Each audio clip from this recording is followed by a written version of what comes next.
2026 के दौरान भारत अमेरिका व्यापारी गतिविधि समझौते के विरोध में भारतीय युवा कांग्रेस के कार्यकर्ताओं ने दिल्ली के भारत मंडप में जोरदार प्रदर्शन किया। इसके विरोध में अलीबाग मांडवा मार्ग पर भारतीय जनता पार्टी महिला मोर्चा के कांग्रेस के खिलाफ विरोध प्रदर्शन किया।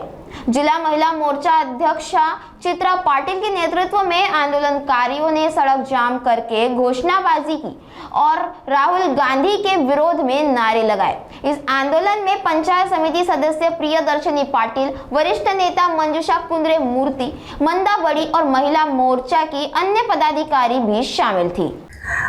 एकंदरीत आपल्याला सगळ्यांना माहिती आहे की भारतामध्ये IT सुविधा, डिजिटलायझेशन हे अतिशय जलद गतीने आपण पुरवण्याचा प्रयत्न करतो आहोत।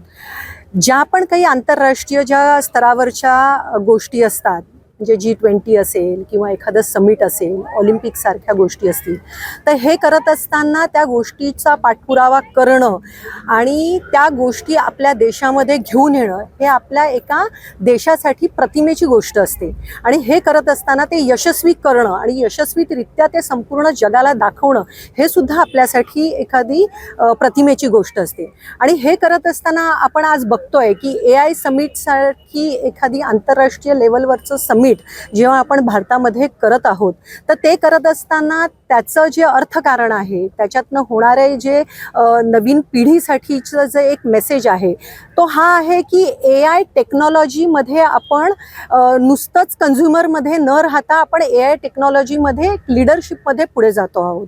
आणि हे करत असताना आपल्या तांत्रिकदृष्ट्या टेक्नॉलॉजी ज्या आहेत त्या अर्थकारणाशी जुडलेल्या आहेत आणि ते करत असताना जेव्हा AI समिट सारखं जेव्हा आपल्या देशामध्ये जेव्हा समिट होत आहे, तेव्हा युवक काँग्रेसच्या माध्यमातून तिथे अतिशय बौद्धिक दर्जा कुठेतरी खालावला गेलेला दिसला। त्यांनी त्या ज्या प्रकारे विभिन्नपणे तिथं निदर्शनं केली, त्याच्यामध्ये आपण संपूर्ण जगामध्ये आपली भारताची प्रतिमा ही खाली गेली आणि ती योग्य आहे का, हा आमचा आंदोलनातनं निषेधातनं हा प्रश्न काँग्रेस पार्टीला आहे। एक गोष्ट लक्षात घेतली पाहिजे की जेव्हा असे काही विषय असतात तेव्हा देशविरोधी, देशद्रोही ॲक्टिव्हिटी करणं म्हणजे संपूर्ण जगामध्ये आपली भारताची प्रतिमा ही खालवण्यासारखी असते।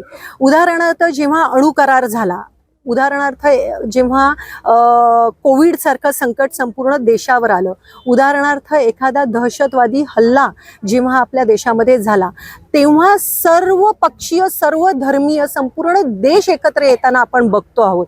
जेव्हा AI समिट सारखं जगातलं समिट अतिशय पुढच्या 50 वर्षाला तांत्रिकदृष्ट्या पुढे घेऊन जाणारं समिट जेव्हा भारतामध्ये होत आहे, तेव्हा युवक काँग्रेसच्या माध्यमातून राहुल गांधींच्या मार्गदर्शनाखाली अशा प्रकारचा निषेध करणं म्हणजे संपूर्ण AI समिटला च्या प्रयत्नाला कुठेतरी खालच्या पातळीवर नेण्यासारखं नाहीये का?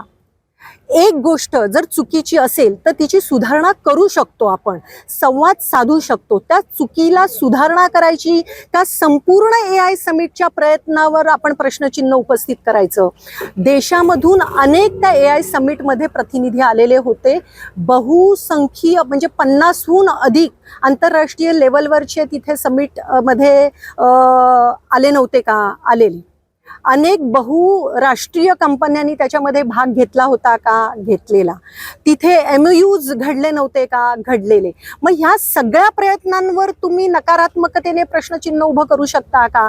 नाही करू शकत। तर त्यामुळे जेव्हा असं जगामध्ये देशव्यापी जेव्हा एखादं समिट होत असतं, तेव्हा तुम्ही देशासाठी म्हणून तिथे उभे राहिलेले असतात, देशाची प्रतिमा ही तिथे लागलेली असते आणि हे समिट, हे AI माध्यमातनं तुम्ही टेक्नॉलॉजीमधनं लीडर होत आहात, तर त्याच्यासाठीचं राजकारण हे फक्त 5 वर्षाचं असतं, पण तांत्रिकदृष्ट्या तुम्ही जेव्हा पुढे जाता ते तुम्ही पुढच्या पिढीसाठी 50 वर्षासाठी पुढे जाता। त्यामुळे अशा ह्या गोष्टीला आमचा निषेध आहे।